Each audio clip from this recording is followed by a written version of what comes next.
I am not the biggest fan of New Year's resolutions. I've actually never really done one, but I am a fan of changing your life and not waiting until New Year's to do it, but starting it right now, today. So as a minimalist, I'm always trying to better my life, and occasionally after a long year, you kind of get worn down, especially with all the craziness happening right now. So right now, I am working on recentering myself for the end of the year and really trying to hit 2022 strong. So I wanted to share some New Year's resolutions, most of which I'm doing myself, that I think can help you guys out as well. But before we get into it, I wanted to tell you about the sponsor of today's video, Byte.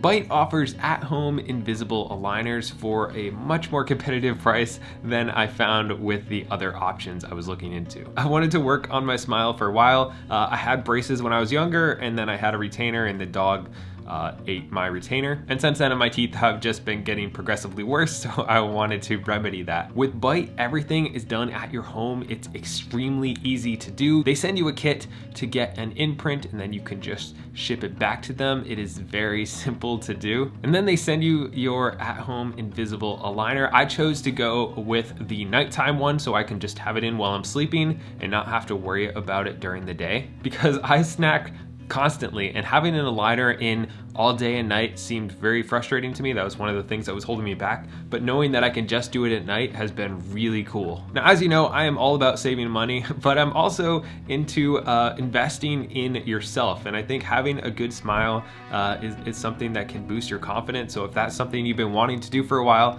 I would definitely recommend checking them out. You can use the code GABEBOLT or use the link down in the description. No spend month. Especially with after the holidays and a lot of things that have kind of happened over the past month, I think I have definitely overspent more than I should have, going out to eat, buying things, just kind of letting my budget get away from me a little bit. And I think this is a very common thing around the holidays. So I would recommend starting with a no spend month to try to rebuild that habit of saving money and being very intentional with every dollar that you spend, so you can get the absolute most value out of this money that we spend most of our lives working for. Back to Bookix. That was supposed to be like a play on Back to Basics, but it didn't really work. Reading books. Getting back to reading at least one non-fiction book every month. I kind of got away from this recently, where I was kind of taking a break and just reading fiction. I read all of Harry Potter. Amazing, by the way. But some of the happiest I've been and some of the most growth that I've ever been through is when I am reading a lot of non-fiction books. So that's something that I'm trying to get back into, and I'm trying to do one book every month that is nonfiction. Still reading fiction before bed, because I think that's really important to help kind of slow my brain down a little bit. But really trying to make sure that I get back in that growth mindset of reading and pushing myself and learning new things, because when I do that, I realize that my entire life gets like a lot better in a bunch of different areas, and I learn a bunch of things. And I think one book a month is pretty doable. You can cheat sometimes and do some small books if you're having a rough month. So that's my goal. If you guys want to check out any book recommendations, I'll leave a link down below with some of the stuff I've been reading recently. Use the one in, one out rule. This is super simple. It's just the idea that every time you buy something or you bring something into your house, something else has to go. Buy a new shirt, get rid of an old shirt. Honestly, really simple, but it's an amazing habit to get into. Do what you can't. I actually have this written on my wrist in like fake ink that like lasts a week, and I rewrite it every week. I got this idea from a video by Casey Neistat, and it's kind of like what it sounds like. There's an idea that we can't do certain things. You can't be, a full-time filmmaker. We have these limiting beliefs that we can't learn to play guitar. We can't get up on stage in front of people. We can't start our own business. We can't do YouTube full-time. We can't get in really good shape. When in reality, you can do any of those things. A lot of the time, the thing that stops you is fear or embarrassment. It's people telling you you can't do that, or don't take chances, play it safe, go to school, all of those basic things. So something I'm really trying to focus on this year is doing something that I can't. For me, I have kind of a basic knowledge of cameras and video editing. Like, it's enough to get by, but I am not an expert on it. And I've kind of never really thought I could be an expert on it. I just don't understand it. I know enough to get by, that's what I do. But I'm literally signing up for a class so that I can become an expert on those things. And generally just to become really good at something, whether it's playing the guitar or whatever that is for you, it's just signing up for a class and doing the work and making progress on that thing. Because if you don't do something today, you're gonna be in the exact same spot tomorrow and next week and next month and next year. Another thing to do to make sure that you're constantly learning would be to subscribe to this channel, because I'm always sharing what I'm learning, so hopefully that'll help you as well. Do one thing every day. This idea has honestly kind of like changed my life. It's the idea of doing one thing every day to get you closer to your overall goal. For me, that's YouTube. Every day of the week, I either shoot a video, edit a video, write down video ideas, check out a script, do something every single day to get better at YouTube. And doing that over the past over 3 years has made a huge difference.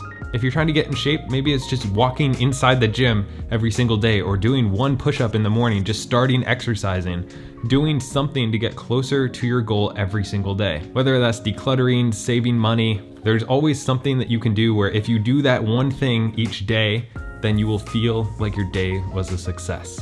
Set a financial goal with deadlines and stakes. If you're struggling with saving money or earning more money, generally the thing that has helped me the most is to have a specific goal of I need to save $10,000 this year. I need to get down to living off 50% of my income. I need to save up enough money to buy a rental property or have a down payment on a house. When you have that big overarching goal, it makes not going out to lunch really easy. It makes not buying new clothes really easy, because if I buy this thing, it'll take me 3 days longer to get to my goal. If I spend money on dinner, it's gonna cost me an extra day of getting to that goal. And when you have that mindset, it makes all of those little decisions a lot easier and can be a really motivating thing when you have a specific, measurable goal. Make an evening routine. A lot of people talk about morning routines, but very few people talk about evening routines, and for me, those are just as important, if not more important, than morning routines. Just doing a few things like shutting off your phone an hour before bed, leaving it on the other side of the room so that you can't hit snooze in the morning, laying out your clothes the night before, organizing your house before you go to bed, planning out your next day the night before instead of in the morning, all can make huge impacts on your day, especially if you get into the habit of doing that every single night. It can make the whole next day be a lot easier without all that much effort. Focus on enjoying what you have. Especially around Christmas when you're seeing ads on TV and on your phone and there's commercialism everywhere, we can want more stuff. We want that Tesla that hopefully I'm gonna get once I hit 500,000 subscribers. We can want a new car, a new house, new clothes, new friends, pretty much everything. But a lot of times we don't take time to get in the habit of being grateful and thankful for the simple things in life, for the things we already own, for the friendships we have. And I think when you get back into that mindset of being grateful every day, even if it's just saying out loud or writing down a list of things you're grateful for, can completely change your mindset, and you can get out of some of those routines that we've got into of materialism and wanting more stuff. It can really change your whole mindset and really put you in a good place. Use the box. The box is probably gonna be the easiest thing that you can do, is to put a box next to your door or somewhere in your house that is a donation box, and then it makes decluttering and throwing stuff out extremely, extremely simple. I've had this over the past year, and I just randomly fill it with stuff as we come across random things throughout our house that we don't need and we want to get rid of. Instead of dedicating time to go and declutter your house, it's just a constant process, and you're always reminded to get rid of stuff when you walk past that box every day. Then once a week or once a month, depending on how much crap you have, you just take the box and donate it and start all over again. And if you constantly have that out, it really just changes the whole decluttering process. Stuff doesn't build up. It's amazing. Can't recommend it enough. Cut out processed food. When you get in good, healthy eating habits, it changes your mind, it changes how you feel, it changes how much energy you have. So maybe trying to just do this for a month where you don't have any processed food and you just try to have whole foods, fruits, vegetables, healthy meat. This is something that I've been doing for a while, is just trying to pretty much avoid anything that's in a box, shopping around the outside of the aisles. I've realized that when I stop having sugar and dairy and certain things that just make me feel like down and draggy, I have more energy, more mental focus, my skin gets better. It really just changes a lot of things. And I know a lot of people talk about diets over the new year, but just try avoiding anything in a box for like a week or a month and just, see how you feel. It totally changes everything. If you enjoyed this, don't forget to like and subscribe. And thank you again to Byte for sponsoring this video. Don't forget to check them out with the link down in the description.